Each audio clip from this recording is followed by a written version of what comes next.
I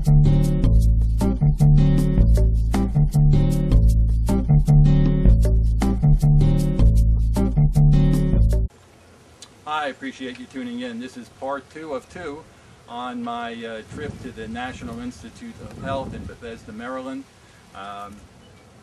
Now, I want to emphasize it's my strong opinion that if you're suffering from prostate cancer, this is something that you should do. My younger brother suggested that I get a second opinion outside of the California area for thinking. And you know, I agreed with that. Hey, let's get some other ideas on this.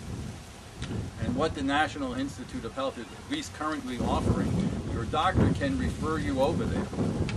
At this time, it's totally free. The last I heard when I was there is about a 2-month wait.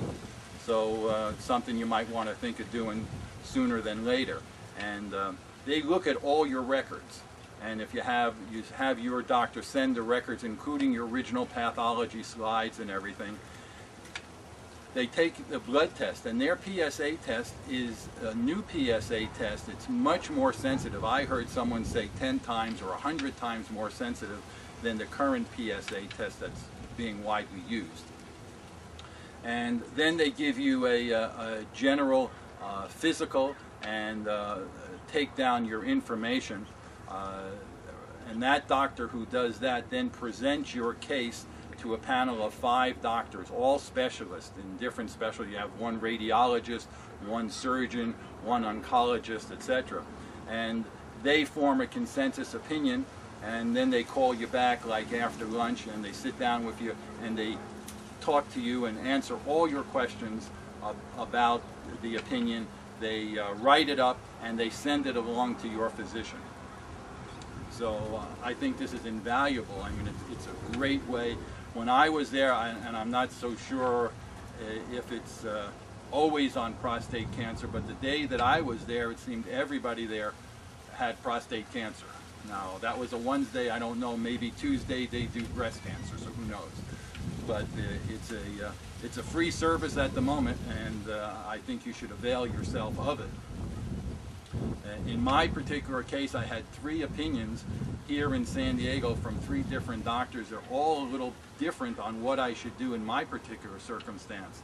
Well, when I went to the NIH, they came up with an opinion that was different, somewhat different than all the other 3 opinions that I have.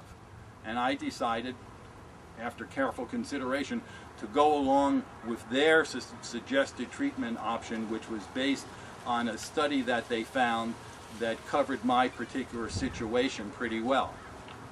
What they also did, and I asked them to twice, they checked through all the trials that are going on throughout the United States for prostate cancer, and to see if I fit in to anyone that I could take advantage of. Unfortunately, with my particular circumstance, I did not, but I appreciate them checking it. I mean, you can check it on the computer yourself.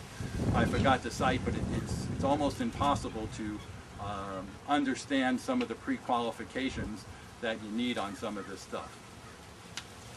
So anyway, I appreciate you listening.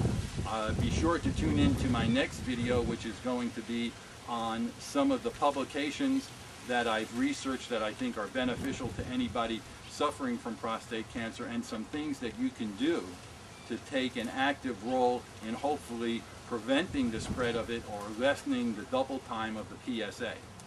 Thanks for listening.